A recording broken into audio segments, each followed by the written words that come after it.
Hi, everybody, and welcome to Good Vibes FC. I'm Sam Mewis, coming to you from the Women's Game World Headquarters satellite office in San Diego, California. I'm Lynn Williams, coming to you from beautiful New Jersey off a 7 a.m. flight back from the Gold Cup final celebrations. And I'm Becky Sauerbrunn, coming to you from rainy Oregon, where I also just got back from a 7 a.m. flight. I don't really know why I did that to myself. I just decided to hang out here in sunny San Diego. Not to make you guys jealous, but us three, we are the self-anointed Somebody Feed Phil, 90-Day Fiancé, and Too Hot to Handle of women's soccer, because this is reality. We are actually here doing this podcast, and it's real. Oh my God. Do you guys like your alter egos for this show? I was going to say, you said self-appointed, but you definitely gave that to me. So that was not self-appointed at all. I did actually pick Too Hot to Handle. Why didn't I get to pick anything? Do you want to change your alter ego, Lynn? No, I feel like that's pretty fitting. I do too. So we are thinking of doing alter egos for every show. This week, it's reality TV show alter egos. If you hate this idea, write to us and just tell us to knock it off. You guys, we are here. We are back. And all three of us together. Are we so excited for the show? Stoked. So stoked. So excited. Becky, I don't know why it just hit me right now that you have Too Hot to Handle. That's like... Like we just read that and moved on, and like we need to like circle back. I know. I'm like trying to think of why there's no real good reason. I just really like that show. Oh, I love it too. I'm so excited. She came on and I explained the bit to her, and I go, we don't have an idea yet for you. Do you have one? And she goes, I think Too Hot to Handle is the first thing that comes to mind. Done. Out of the three of us, who do you guys think is the most excited about this show starting? All of us. I'm just going to go ahead and say all of us. I'm like really, really excited. You guys have done this for a while. So I feel like I'm just like this third wheel that gets to join, and I'm so happy about it. But I'm super excited.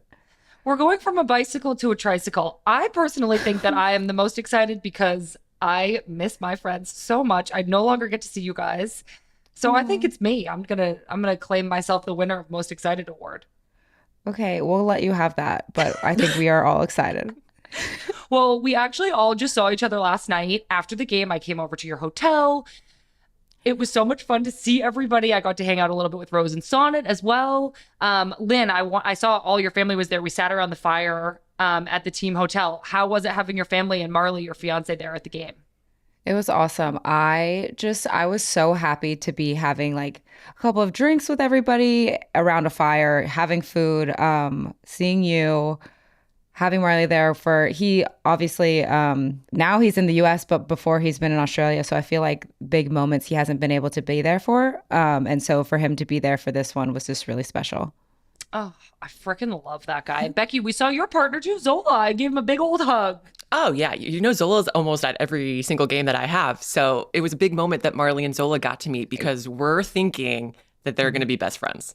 Oh, yeah. Oh, my gosh. They already have like a bromance going on. Like I got back to the hotel and Marley was like, tell Zola, blah, blah, blah. And then Zola would text me back and be like, tell Marley, da, da, da. And I was like, enough, literally enough. You guys, well, my husband, Pat, is going to be so jealous of that. Maybe we can have a tricycle and then the boys can have a tricycle. Yes. Two tricycles riding down the road, side by side. That is just the cutest image I could even think of. Okay, I want to ask you guys about the celebration after the game. It's literally somebody's job to plan that all the goggles are there in the locker room in case there's champagne flying around. Becky, can you tell us a little bit about the locker room celebration last night? Who brought the goggles? What went down after the win? That is always a mystery. I have no idea who brings the goggles. And there are also glasses. I think, Lynn, you stole like 3 pairs because you were just going to hand it out to your family. I did. I took like 3 glasses. So for whatever reason, I guess CONCACAF has Modelo as like one of their sponsors. So there's just like a huge array of Modelo, some champagne. Everything gets tarped up after the game. So all the lockers are like spray proof now. And you just have to wait for everyone to get back into the locker room. People have like drug testing. You've got press conferences. So everyone gets in there. Everyone pops a champagne, gets crazy. For whatever reason, there was like a huge puddle in the middle of the celebration. So people started diving through it. Then people were pouring Modelo onto the champagne on the floor. More people were diving through it. So it was like a decent celebration. It was also like, oh, guys, we all have to play in a week as well. fair. Was there an MVP of the celebration? I'm not sure. I felt like I was looking around and everybody was doing something like funny and weird, like just in different, everywhere I looked, I was like, that is weird and so funny. That is weird and so funny. That is weird and so funny. But I think it's like so funny when people drink from the trophy because it's like a million different drinks in that cup. I'm like, I think there is a Truly in there and a beer and a champagne and probably some cider. And people are just dumping it. And Becky is like, absolutely not. I'm not drinking that. Oh no, they were chanting for me to drink it at the after party at the hotel. And I was like, you shut your mouth. I am not drinking from that. Too Hot to Handle is having none of the trophy drinking. Okay, today on the podcast, everybody, we are going to tell you all about what the heck we are doing here on this brand new podcast feed. All three of us are here together. Oh my gosh. And then later, we are going to talk more about the Gold Cup. The United States won the final. We are going to get Lynn and Becky's takes, and we're also going to hear from both of them about what was perhaps the wildest, wettest, and weirdest semifinal match ever. We're also only 3 short days away from the return of the NWSL, so we are going to talk about the upcoming Challenge Cup and all the games at the weekend that you need to watch. It is all happening. Before we get to all of that, let's just explain a little bit about what we are doing here, girls. This show is Good Vibes FC. When I joined Men in Blazers to launch the women's game earlier this year, this weekly show with both of you was always in the plans to happen. I've been working without you guys until right now, and I can't even tell you what it means to finally have you guys joining me. I feel like leaving soccer and retiring, the saddest part about it was because I just value my friendships with my soccer teammates so much. And I've been so afraid that I would never like have that feeling of being a part of a team and having my friends close by again. But I'm so happy to say that I have that feeling again. I'm so grateful and happy that we are all here doing the show together. And now contractually, you guys have to talk to me every week. So... Congrats to us. Every Tuesday morning, we will be bringing you all of our takes on the latest news and drama in women's soccer, engaging with all of you, our beloved listeners. We'll be talking NWSL and the U.S. women's national team, obviously, but also the Women's Super League in England, the Champions League in Europe, world football across Africa, Australia, Europe, South America. We'll get to the Olympics this summer, and we'll do some learning along with all of you as we attempt to achieve world domination in the arena of women's football podcasting and also YouTube. Now, for some logistics, which everybody knows I love logistics, each week, either Lynn or Becky, or sometimes both on special occasions like today, will join me. It's the Dream Team podcast, so we hope you're freaking excited because, gosh, we sure are. If you have anything that you want us to cover or you have questions that you would love to hear our take on, let us know. This podcast only works because of you, so please remember, you are what's important. You can email us at womensgamemib@meninblazers.com. You can call us 855-611-4050. Girls, I expect you to memorize that number. Tweet us, TikTok us at Women's Game MIB. All of it is in the episode description. So please get in touch whatever way you like, and I promise to read and respond to as much as I can. Becky and Lynn, what are you hoping for from this journey we're about to embark on together? I am just really excited to have a chance to talk about footy with friends. And I love you guys so much. And I think we all have interesting takes on the game. And so I'm so excited to be bringing all these stories that happen from across the world with all our different takes, all our different experiences within the game, and just like building a community around that. Yeah, I think same. I'm so excited. Like Becky said, I love you both. And I just think that it's going to be so exciting to see our perspective on one event or different events. I think that us just naturally being in different positions, a midfielder, defender, forward, we look at the game a little bit differently. And I also think it's just going to be exciting shedding light or talking about things around the game and putting more of women's soccer at the forefront of the soccer world.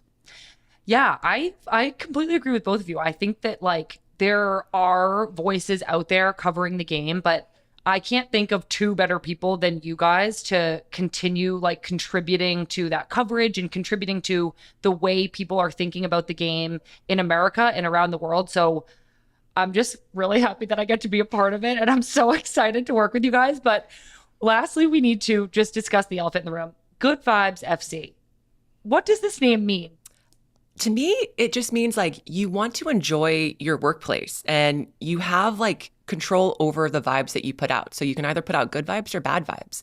And so just in the soccer world, like on your teams, like when your team is really like getting along on and off the field, like you're staying at meals for hours, just chatting, like you're like, this is good vibes FC. And so like even Lynn, you know, when we were talking before the game, it's like you can decide to go to bed happy or sad tonight after this game. What are you going to decide? You're going to decide happy. So like, let's do good vibes. Oh, I love that. Me and Becky, before the games, I would say, Becky, we have two choices. We can either go to bed happy or we can go to bed sad. So like, let's go to bed happy. And I agree. I think that, you know, when in life and in our sport, there's times where things are hard, and to be a good teammate, you have to put good energy out there and good vibes. And I think that that goes a long way. I think that just being able to be in a workspace where you have people who are supporting you and cheering you on and want to give you good vibes is important. I think that that's what this podcast is about, is just like supporting one another, shedding light on good moments in soccer. And even if it's a hard moment, talking about it in a positive way. that's us, professional girlies who go to bed happy. I love it. Exactly. Well, you guys heard it here from the source. That is our show in a nutshell. So get in, because we are going, yay! We're supposed to cheer now, you guys.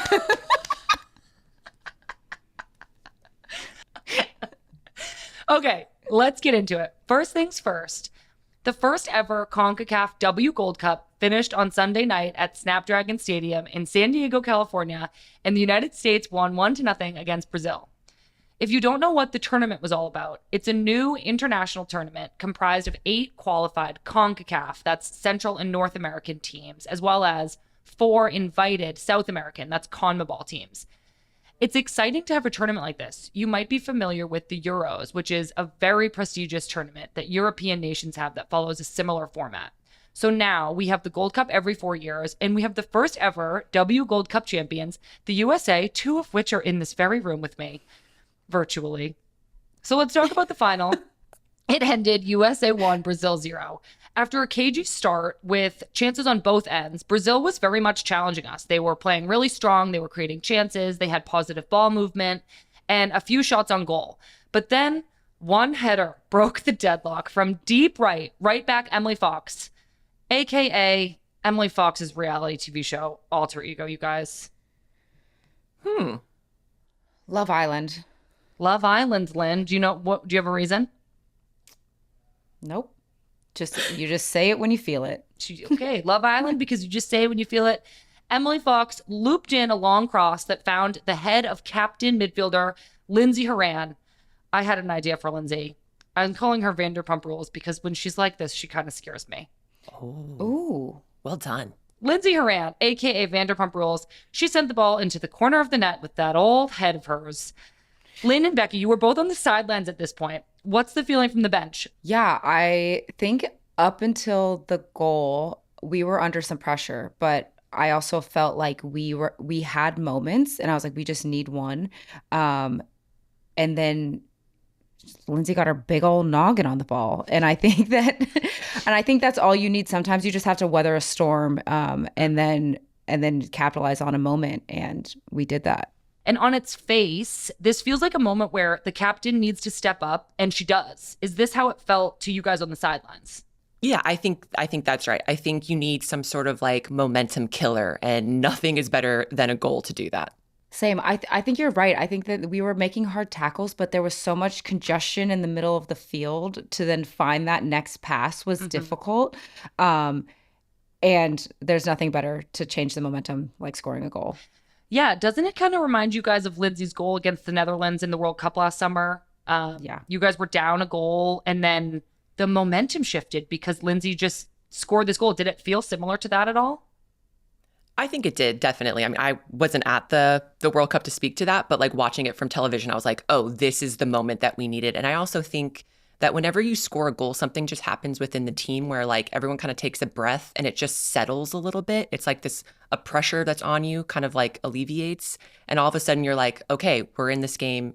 We can find little moments to like gain back those momentum and keep it. I think it did feel the same. I feel like it was one of those big time moments where we needed her to step up, and she did. Obviously, the situation was different in the score line. I think that when you score a goal, especially right before halftime, I think it like deflates a team a bit and you're like, oh Yeah. shoot, like they got it right at the end.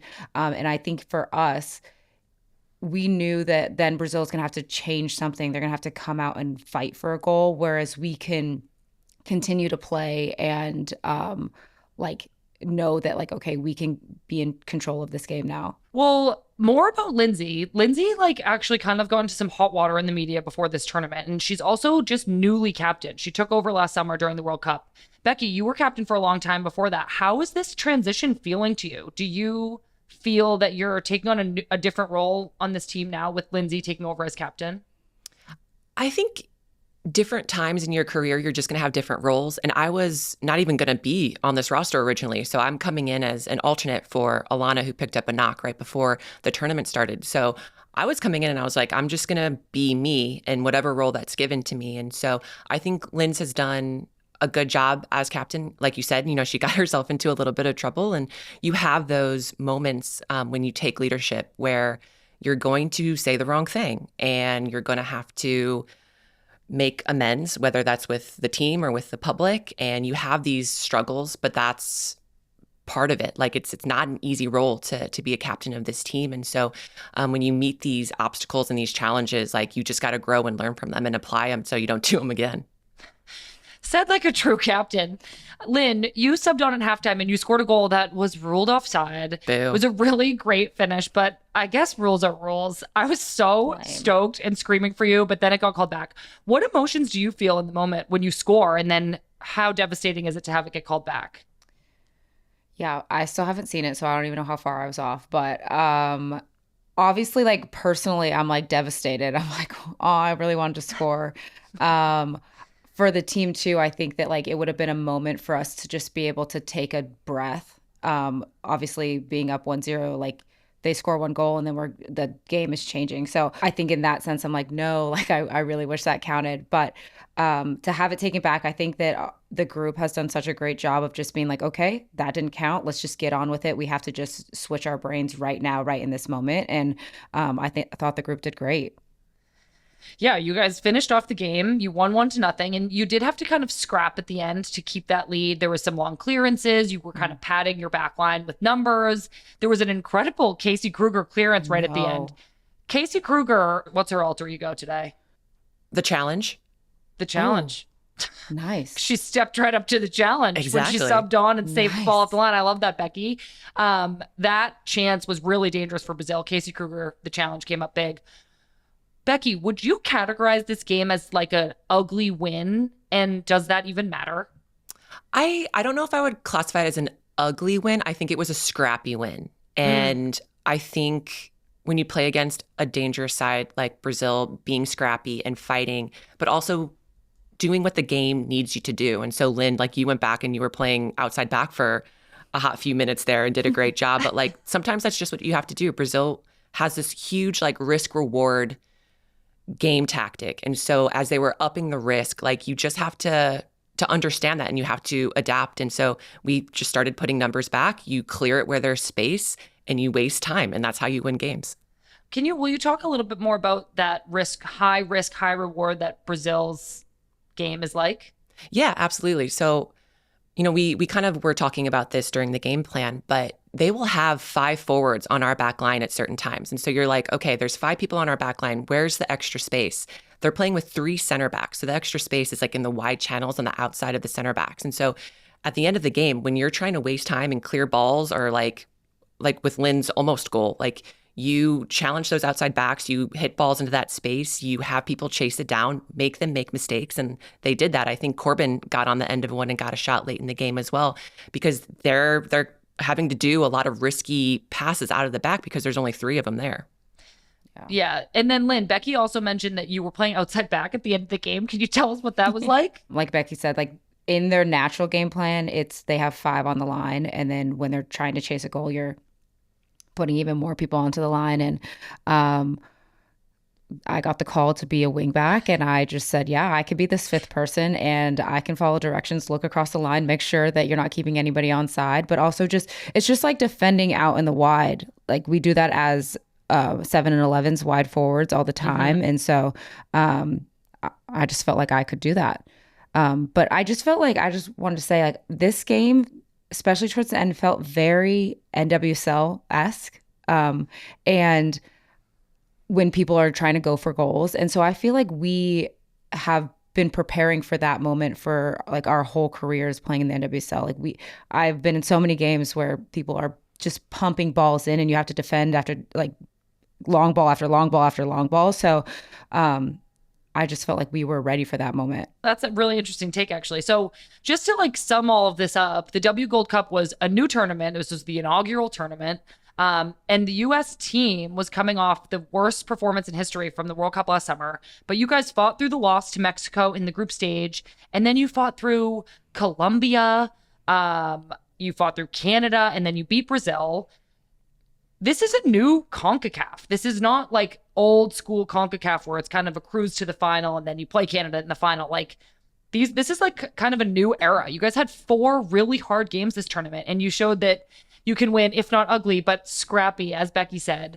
What does this tournament win say about where the team is at right now? How meaningful was this Gold Cup? I think it's really important. I think that, like you said, this isn't CONCACAF of 10 years ago. Like, they're good teams, they're good sides, they're structured defensively, they have players that can hurt you offensively. So to be able to be dialed in for 90 minutes, and then on top of that, like, there are moments in tournaments that you drop games or something doesn't go your way. And obviously we would love to have a seamless road, but that rarely happens. And so to be able to take something from one game and apply it to the next game, I think was very important for us. And so now moving forward from Gold Cup, obviously She Believes is next. It's what can we take from that and apply it to the next thing as we continue to look forward to the Olympics, is what can we take along the way? And I think that it's important to have that in a tournament style that will mimic the Olympics. Yeah, I agree so much with what Lynn said about, like, you can stumble in a tournament and then figuring out how you react as a group from that stumble is so important. And I think having that against Mexico and then the immediate reaction in that Colombia match, I think is so important for these players to learn as we go on to She Believes, as we go on to the Olympics, because it is a long tournament and each game is its own like isolated little event. And sometimes they all kind of like apply to one another and sometimes they're just like one-offs, and it's okay if it's just a one-off. And it's okay if if they all blend together. You just kind of have to go with it and not like fight against the grain, if that makes any sense. But I just think it's really good for us to know what it takes to win individual games and then to win a tournament, and how you do that, if it's scrappy, if it's ugly, if it's pretty, just that like winning mentality and just really like digging deep and figuring out what it takes individually and then what it takes as a team. I totally agree with both of you. I think in my experience, going through that tournament, kind of like you just said, Becky, it is different than just friendlies in a single game. Like, there is ebbs and flows. There's a wave of emotions as you go through the group stage and then the knockout stage. And as this tournament was going on and your team was just gaining more and more experience and responding to that loss against Mexico, I kept thinking about how valuable it was for some of the newer and younger players to have a 6-game tournament under their belt. Like, Corbin Albert doesn't have a lot of caps yet with the U.S. women's national team, and she just won a final. I think that gaining that experience now heading into the Olympics later this year is so valuable for all of those newer, younger players. Corbin Albert, I think, is going to be Love is Blind, by the way, because we haven't seen her yet, but we already love her. Solid. Before we move on from the Gold Cup, we need to talk about what quickly became one of the most iconic U.S. women's national team matches of all time. If that's what we're calling it. Iconically wet, the Gold Cup semifinal. It was played on a pitch that was so waterlogged, you guys like couldn't even pass the ball. If you didn't see it or see photos of it, think about if you are playing this huge knockout stage semifinal match against your biggest neighborhood rivals to the north. And instead of beautifully fresh cut grass, you have to play in a marsh, in a bog, in a swamp. It was crazy out there, you guys. I want to just set the scene. Lynn, how disgusting were your socks after this game?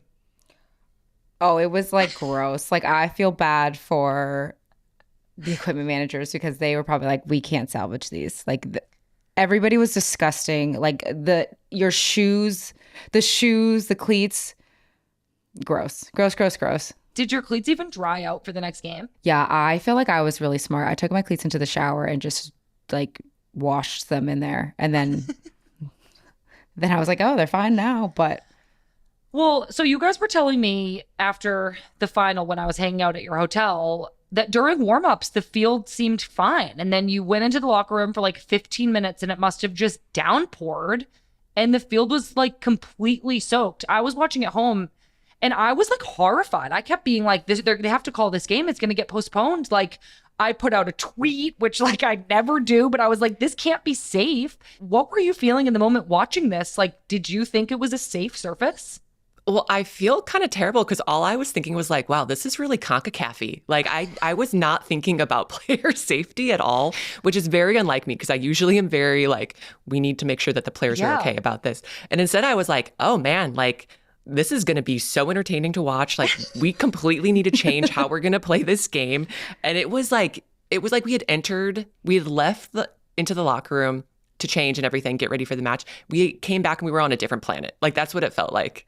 yeah, it really did. And Becky, I remember because it's in the locker room, it goes Naeher, Becky, and then me. And Becky turned to Naeher and was like, what cleats are you going to wear? Soft grounds or firm ones? And Naeher was like, well, it's never rained here before. So like, I don't know. And then all of a sudden we get out and we're like, well, Soft clearly grounds. the field, clearly the field isn't holding water well. Oh my gosh. You guys were talking about Naomi Girma, who Yes. plays for the San Diego Wave. So that's her home stadium. Does Naomi have an alter ego? Oh my gosh, it's going to be something like Smiley, like so nice. Yeah. Like Mr. Rogers' Neighborhood? Is that a Oh, reality TV show? Great British Bake Off, where you just get Oh, yeah, such that's the so good good. vibes. Oh So my God, good. that's so cute. I love that. Well, Becky, you kind of just alluded to this. Like, there's no way you guys had a game plan. Like, I mean, you must have had a game plan before, but it's not like you could follow it or like think about tactics. You couldn't even pass the ball. Like, the tactics must have just gone right out the window. It was hilarious. It was listening to our coaching staff. They were like, don't pass it, kick it to the fast kids. It was like we had gone back to like rec, 6 Yeah. years old. The amount of times that anybody would just boot it and everybody go, yeah. And I was like, that, yeah, not a good pass, but it's not close to our goal, so it's fine. Oh my gosh. Well, this game ends up ending 2-2. We go into penalties. And at the last gasp of both regular time and then again at extra time, Canada finds a way to equalize. So we're going into penalties. We thought that you guys had it. I'm out there on the East Coast. It's like 1:00 in the morning and I'm just praying that the game will end so I can finally go to sleep. But I won't because I love you guys and I'm going to watch every single minute. We go into penalties. Obviously, there were like some echoes of the penalties that sent the team home at the World Cup. Like that was on some people's minds. First up was Sophia Smith. I think she's selling Sunset. I would buy anything from that girl. Good one. Ooh. Thanks, That's you guys. I thought of that one ahead of time. But so Sophia had missed at the World Cup last summer. She actually told me about that when I interviewed her a few weeks ago on the Interview podcast, also known as Friendlies, available now on your podcast feed. Did you subscribe yet? Come on, please hit subscribe. Becky, tell us about how you felt watching the penalties. I was very calm. I was like, I know how hard we've worked at them. We go through this whole process every single tournament where we run through them, we go through the whole thing. And I know that Soph in particular has really paid attention to PKs since the World Cup. And so when she stepped up, I was like, she's got this. And she did, obviously. And it was an amazing start for us. Talk about an amazing start. Freaking Alyssa Naeher ends up saving 3 penalties and then scoring her own penalty kick. Alyssa Naeher, are you alone? Are you this old house? What's Alyssa Naeher's reality TV show? I almost want to be like, she's the challenge too. Her and Casey are both the challenge. They're both on there. Like the gauntlet. Alyssa's like the challenge to the gauntlet. I like that. All right, well, anyway, we love you, Alyssa. You're literally the best. Playing like this, saving 3 penalties, and then stepping up to score a penalty. Is this just like who Alyssa is? Like, Apparently. were you surprised? No, it's so funny. They had their last penalty and Tierna said to Rose, she goes, Rose, go win this for us because we just needed to score and we were going to be through. And I said out loud, which is like, I never say this, but I was like, no, don't worry. Like, Alyssa's going to win this for us. And then she saved it. And I was like, I just expect her to save every single one. Yeah. Like, she is so calm and like so good. She's just so good. She studies so hard. Like, I don't even know. I think she got drug tested after that game. And I was like, honestly, I would drug test her too. Not if she's on drugs, but if she's like a human being. Like, I think they also like pissed her off at the end of regulation. Oh, yeah. So with the PK, and she was like walking over to VAR. We're like, Alyssa, get away from VAR. Like, don't go near them. You're going to get a yellow card. Like, calm down. So I think they pissed her off and she just like entered a different zone. Oh, yeah. Like her eyes, like, Sam, remember when we were watching PKs at the Olympics? Oh my God. Yes, I do. I know it was like, it obviously was still stressful. Like, I'm not saying it was like this calm time at the Gold Cup or the Olympics, but I just remember feeling in that moment like, oh, we have this. Everybody looks so zoned in. And that's exactly what this felt like too. Like every single person, like from the moment the whistle blew, we knew we were going into PKs. Everybody just went into this zone and you could see on everybody's face, like, we got this. And so looking at Alyssa in the goal, I was like, she is in another realm. Like, I don't even think she can see us. I don't think she sees anybody but that ball. I know. I kept thinking, like, it's amazing if a goalkeeper just saves one penalty in a shootout like that. Like, that's kind of all they're asked to do. Just make one save and, like, you could win it for your team. She saved 3 and, like, she scored 1. Like, were you guys flipping out about this after the game? Can Alyssa receive compliments, or is she just like, yes, I did my job. Like, now get away from me and stop hugging me? Totally the latter. It's totally the latter. She's like, yeah, great. I'm so glad that happened, but like, get away and let's prepare for the next game. Yeah. Like, she doesn't even hug you when you're like hugging her. You're like, Alyssa, come on. But like, even her PK, I was like, I haven't seen you do that. Like, go that way all training. But somehow she just steps up. She's like, yeah, I'm confident. I'm going to do it. You guys, she's in the top 5. Like, our goalkeeper's in the top 5. I know. Yeah. And she should be there. I know. I would have her do them all 5 if she could. You know, and we're supposed to celebrate when we score goals. Like, it's just, you know, it's good for team morale. And she just like stoically put it in the side corner and then kind of walked back and was like, I guess I have to save another one now. Yeah, like it was like a casual pass. She was like, yeah, okay, bye. She's like, okay. She's like, why do you guys think this is hard? I could do this in my sleep. What? Like, this is hard? Oh my God, what a beast. Okay, one last thing on the national team until we jump into this week's return of the NWSL. One name we have not mentioned yet during our discussion of Gold Cup is Katarina Macario, a.k.a. Top Chef, because she's cooking out there, girls. What do you think of that one? Pretty good. Lynn's like, I hate you. No, I'm laughing because you just did the little mic lean where you're like, agree with me. Did you hear? I called her Top Chef. Kat wasn't called into this camp, but she is back playing for Chelsea, and now she's scored 2 goals in her first 2 appearances back after being out injured for 641 days. Wow. Kat had an ACL tear and a few complications in her recovery coming back, and seeing her make it back to the field and thrive is like really emotional for me. I was reading her Instagram post of her coming back and talking about how she's been through so much, so many tears, so much rehab. And I feel like that feeling she must have getting to come back to the field after such a long time. I encourage everybody to go read Kat's Instagram post about her return. It really is like very emotional. Yeah, I imagine, Sammy, just with your journey going through with your knee and the parallels to Kat, but then unfortunately like not getting to come back, like that's got to be pretty tough. But I know like so exciting for Kat, but also like, man, I really wish that had happened for you as well. Yeah. Thank you, Becky. I think that's like, you kind of hit the nail on the head. I think I did have an emotional reaction to seeing Kat come back and have so much success. And I think in particular, reading about how she's like finally back after all of this hard stuff, like it did make me think about myself a little bit. And I'm so happy that Kat gets to have this experience of all of the tears and all of the rehab, and then seeing it result in returning to doing what she loves. I know how much Kat loves playing, and I feel so happy for her.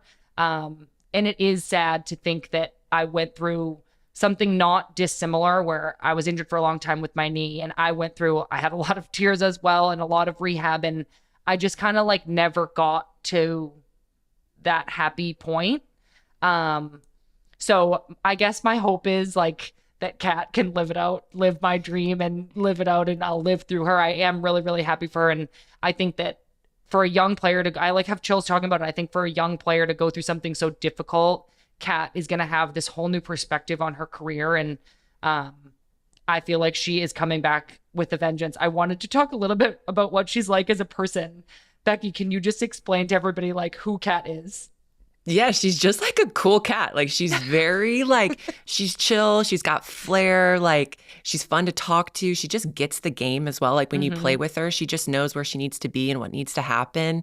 And I have like distinct memories at the Olympics, just like playing video games with her. You know, like she's just like down for a good time. So cool, girls. Well, she's already playing for Emma Hayes, the U.S. women's national team head coach, who's still coaching at Chelsea. I feel like Emma Hayes is like, I hope you guys like this one. I feel like Emma Hayes is Shark Tank because everybody is about to be selling themselves to her. That's awesome. Perfect. That's hilarious. And so Kat kind of has this advantage of playing in front of Emma every day that you guys haven't even had yet. Do you think that Kat will be in April camp for She Believes? And if she is, what would that add to the U.S. women's national team ahead of this summer? I would assume so. I think that obviously time is just like dwindling before the Olympics. We only have so much time, and getting her back in with the team, up to speed at the tactics, game plans, all the things that come with Olympics. I would assume that she would be in an April camp. Kat, like Becky said, brings this like coolness and a flair to her game.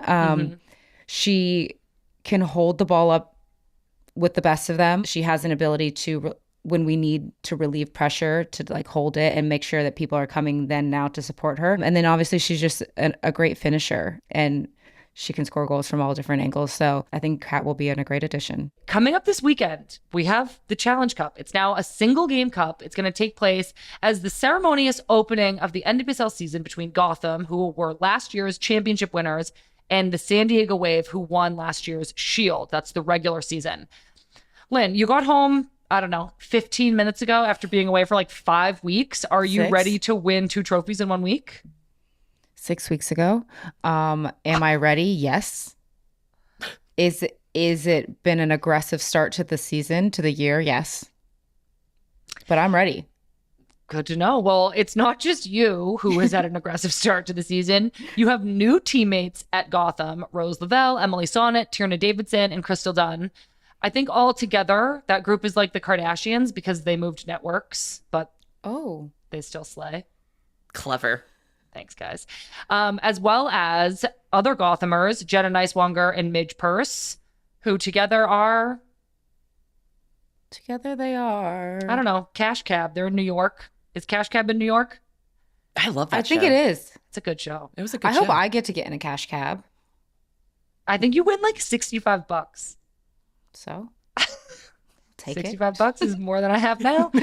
So all those Gothamers were also just with you guys at Gold Cup. There's 7 of you, Lynn, and you have only been with Gotham for like 2 weeks ahead of preseason, and now the season's starting. How are you going to integrate 7 probable starters in like the 3 training sessions you have before Friday? It's great. Becky, did you feel attacked by the Gotham girls at camp? Attacked how? Just our presence. Attacked with love? Like, am I intimidated by you guys? Yeah, definitely. No. There's a lot of you, but... She's definitely intimidated. Don't let her fool you.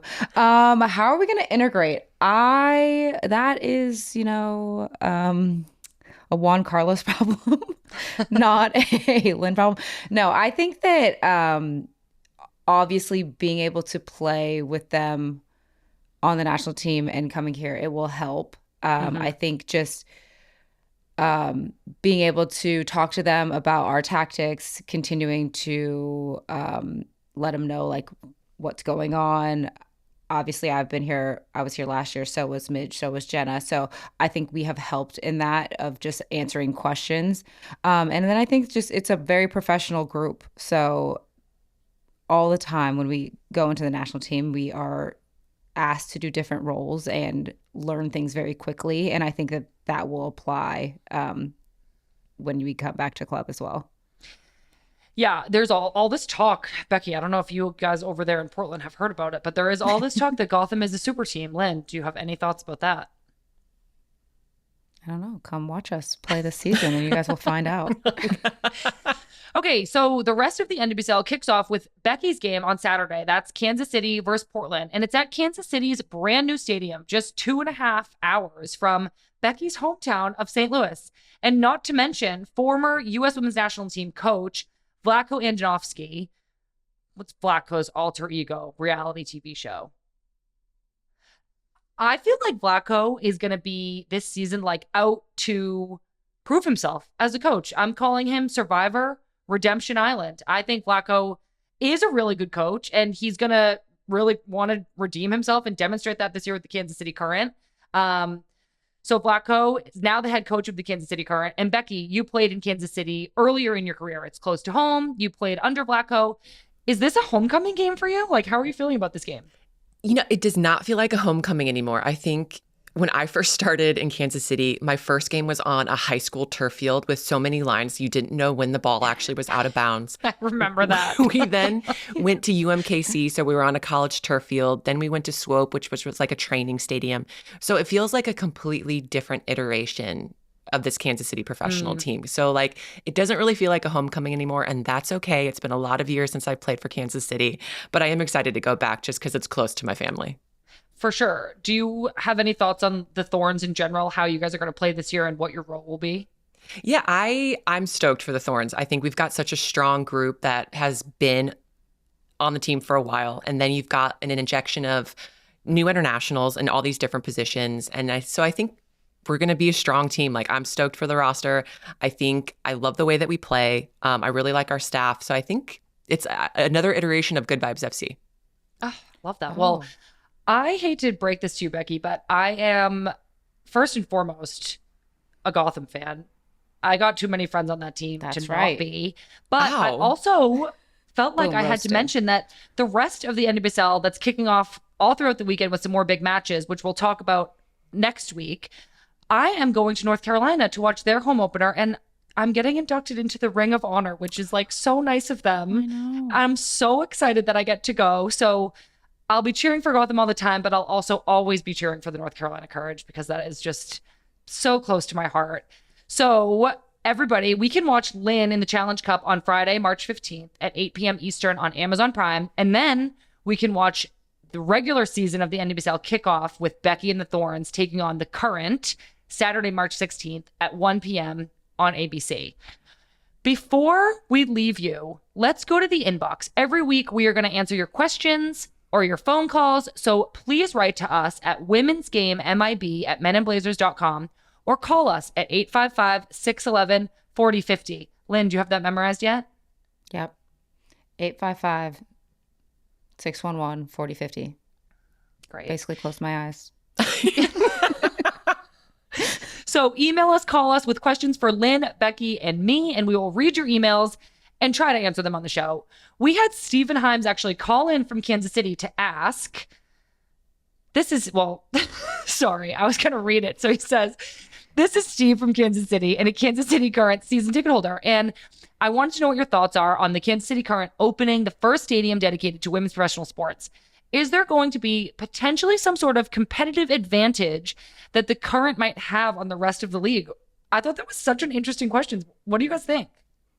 Well, hello, Steve from Kansas City. I don't actually I'm Becky from St. Louis. I'm Becky from St. Louis. I don't think that it will be a competitive advantage just because it's a new facility. I think every team has a competitive advantage when it's their own field. So it's not like anything different that we haven't played against. I don't think it's some like new special thing. I do think it's cool as shit though. Like I think that opening a stadium just for a women's team is like so baller. Yeah. Lynn, do you feel like though, because Kansas City now has this stadium and their incredible facilities that you and I were both at in 2022, do you think that will make them more competitive in terms of like attracting talent? Oh, I mean, I think that the facility was sick. Obviously, like when I got traded, like that was the one thing that I was like, ah, shit. Like I'm gonna miss going in there every day and getting all the things. Yeah, they have like a steam room in there. Yeah, I was in that steam room, let me tell you. Cold plunges, hot plunges. It's like there's like a spa. Like it's like very sick. Yeah, and I think that like if you're trying to recruit people purely on soccer, I do think that like sometimes when you're recruiting, you're like, this is the city and you can do all these things outside of soccer. But if you're doing it purely based on soccer, then I would say they have an advantage. I think it's very cool that you know that all of your stuff is in one place. You're not going to get kicked out. You're like, you can just go and wake up and be there from 8 to whenever you need to and get all of your soccer stuff done. And you don't have to outsource anywhere. So my hope is that one day soon, that will be what All of everybody's us. doing. Yeah. Oh, that would be awesome. Well, thank you so much for calling in, Stephen. We really appreciate it. And we are looking forward to interacting with you all and engaging with you all every single week. His name is Steve, not Steven. I assume that his birth name is Stephen, but how dare I? And we have to go out on that note, Lynn. You ended us on that. Can you guys believe this is at the end of the episode? Boo. I know, that kind of flew by. It did kind of fly by, but this is good vibes. So we're always going to leave our listeners with something positive, with some good vibes. Becky, what do you want to leave our listeners with? What's your good vibe this week? Ooh, my good vibe for this week is that feeling when you've accomplished something, and it doesn't even matter if it's something small like doing laundry or taking a shower, or something big like winning the W Gold Cup final. It's just that like really like peaceful, like I did it and it's a job well done. So I'm going to push that out to everybody listening. Thank you. I need that. Everybody, listen to me. We have been seasonally depressed. I have been in New England for longer than I can even remember. I came to San Diego for one day. I felt the sun on my face and I came alive. Spring is almost upon us, everybody. We can do it. The sun will be out. I just want to leave you all with a good vibe. Hang on. The sun is coming. Wow. Okay. My good vibe is do something that is going to make you happy. If it's small or big, I think that as athletes, we all the time need to watch what we eat and all the things. And I've always said this, I am not one to deny myself happiness. So if you're going to get that donut, eat that cupcake, have a burger, like do something that makes you happy and don't feel bad about it. Treat yourself. Treat yourself, girls and boys. All right, well, I'm devastated. This week's episode of Good Vibes FC is coming to an end. Are you subscribed to this podcast feed yet? If not, subscribe now, you silly little goose. It is available wherever you listen to podcasts and YouTube and Instagram at Women's Game MIB. On Thursday this week, we have an interview with Megan Rapinoe, a.k.a. Maggie, and also a reality TV show, Lynn. It's a real world. The real world, because she is going to stop being polite and start being real. And we talk about how 2019 changed her life so much. She had a lot of ideas about what Emma Hayes will do for the U.S. women's national team. And she weighs in on whether Alyssa Naeher is the all-time GOAT goalkeeper of the U.S. women's national team. So this is it. Goodbye, everybody. I'm Becky Sauerbrunn. and I'm Lynn Williams. And I'm Sam Mewis. And this is Good Vibes FC. The podcast that's like The Amazing Race, because this is going to be an amazing time and you guys should listen and watch and subscribe. Okay, bye. Love Bye. you. Goodbye.